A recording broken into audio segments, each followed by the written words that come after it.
दोस्तों, सरकार के दिशा निर्देश के अनुसार से जितने सारे प्राइवेट स्कूल हैं, अभी तक का जितने सारे प्राइवेट स्कूल हैं जो कि रजिस्टर्ड हैं, उसमें जितनी सारी लूट होती थी वो अब बंद होने वाली है, क्योंकि सरकार के तरफ से नोटिफिकेशन जारी हो गया है और मध्य प्रदेश में 2-2 लाख तक एक एक स्कूल से जुर्माना लिया जा रहा है और बहुत सारे स्कूल में नया नया नियम लॉन्च कर दिया गया है।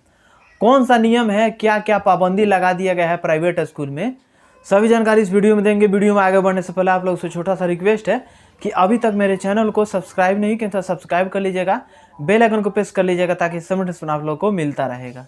दोस्तों, कभी भी अपने बच्चों को लोग चाहते हैं कि अच्छे से अच्छे स्कूल में हम एडमिशन दिला करके बच्चों को पढ़ाएं, लेकिन पैसा ना होने के कारण से लोग सरकारी स्कूल में पढ़ाते हैं और बिहार के या अदर स्टेट में जो सरकारी स्कूल होता है पढ़ाई नहीं हो पाता है जितना कि प्राइवेट में।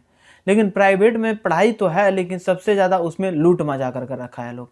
अब लूट में क्या क्या होता है, सबसे पहले स्कूल वाले क्या कहते हैं कि जो भी आपको ड्रेस लेना है बच्चों के लिए वो हमारे स्कूल से मिलेगा, जो भी स्टेशनरी सामान लेना है वो हमारी दुकान से मिलेगा, जैसे कि कॉपी हो गया, पेन हो गया, किताब हो गया, पेंसिल हो गया, ये सारे सामान हो गए जो कि स्कूल से लेना है।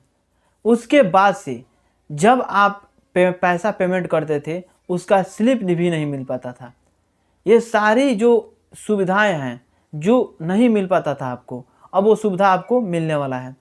सबसे पहले जारी क्या किया गया है कि अगर कोई भी स्टेशनरी बच्चा सामान खरीदना चाहता है तो आपको ये पाबंद नहीं लगाना है कि सिर्फ हमारे स्कूल से ले, वो एकदम स्वतंत्र है, किसी भी दुकान से ले सकता है। स्टेशनरी का सामान अगर स्कूल नहीं रखता था तो उस चीज़ को क्या करता था, एक दुकान से कमीशन पे कांटेक्ट कर लेता था कि आपको कोई भी सामान खरीदना है तो इस दुकान से लेना है, कॉपी खरीदना है तो इस दुकान से लेना है, किताब खरीदना है तो इस दुकान से खरीदना है, और पेंसिल भी खरीदना है तो इस दुकान से खरीदना है।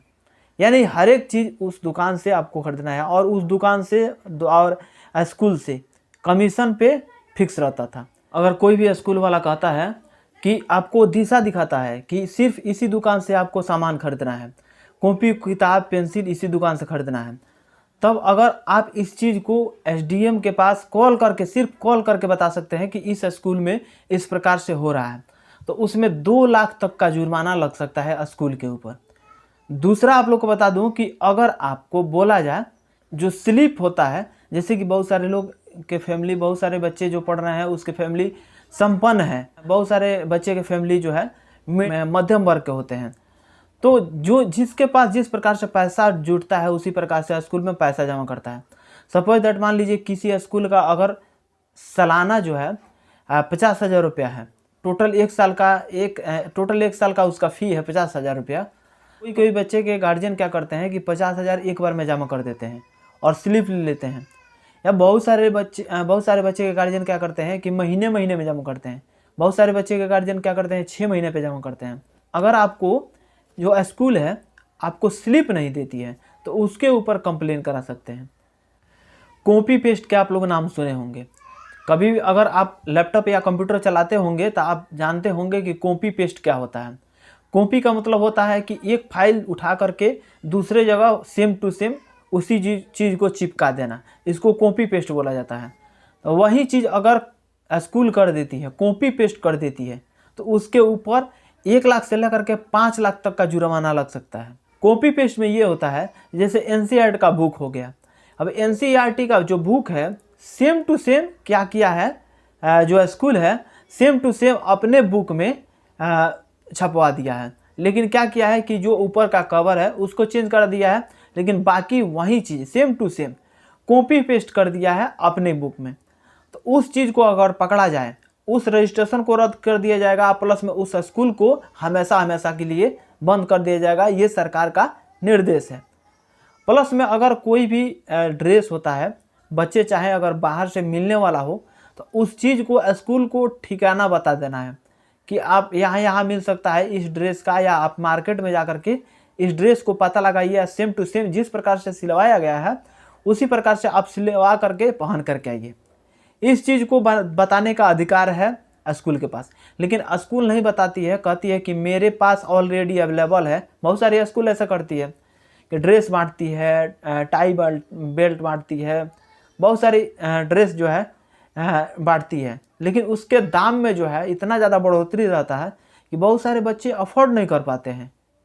तो इस चीज़ को अफोर्ड कराने के लिए सरकार ने सोचा है कि तो जितने सारे गाइडलाइंस है, अगर गाइडलाइंस को फॉलो नहीं करता है स्कूल, तो उसके ऊपर बहुत बड़ा जुर्माना लग सकता है। और इस चीज़ को आप स्वतंत्र होकर के एसडीएम के पास बता सकते हैं। अगर सोचते हैं कि नहीं हमको जुर्माना लेना ही लेना है, किसी भी हर हालत में हमको जुर्माना लेना है, तो आप क्या कर सकते हैं, कंज्यूमर कोर्ट होता है, कंज्यूमर कोर्ट में जा करके इसकी शिकायत करा सकते हैं। तो आपको एसडीएम, डीएम, थाना इसमें कुछ हाथ नहीं लगाएगा, कुछ उसमें करने के लिए नहीं कहेगा, बल्कि जो कोर्ट कहेगा, कंज्यूमर कोर्ट जो कहेगा वही चीज़ उसको स्कूल को मानना है। अगर आप ठान लेते हैं कि नहीं हम इस स्कूल से हमको इस टोटल सबूत दे करके हम इस स्कूल से जो मुआवजा होता है, जो पेनल्टी होता है, हम दिलवा करके मानेंगे, तो उस चीज़ को देना ही पड़ेगा। लेकिन आपको कंज्यूमर कोर्ट जाना पड़ेगा, तब जा कर के ये पॉसिबल है। हालांकि अगर एसडीएम के पास जाते हैं तो एसडीएम समझ बूझ कर उसको समझा करके कुछ थोड़ा बहुत पेनल्टी लाद करके इस चीज़ को, मैटर को दबा सकते हैं। लेकिन अगर वहीं आप कंज्यूमर कोर्ट चले जाते हैं तो इस चीज़ को दबाया नहीं जा सकता है। उस चीज़ को जब तक उसका अंजाम अच्छा नहीं होता है तब तक उस चीज़ को दबाने का कोशिश कोई नहीं कर सकता है। तो आशा करता हूँ ये जानकारी आपको अच्छा लगा होगा तो दोस्तों के पास शेयर कर दीजिएगा, एक लाइक कर दीजिएगा। मिलेंगे नेक्स्ट वीडियो में, आज के लिए बस इतना ही। जय हिंद।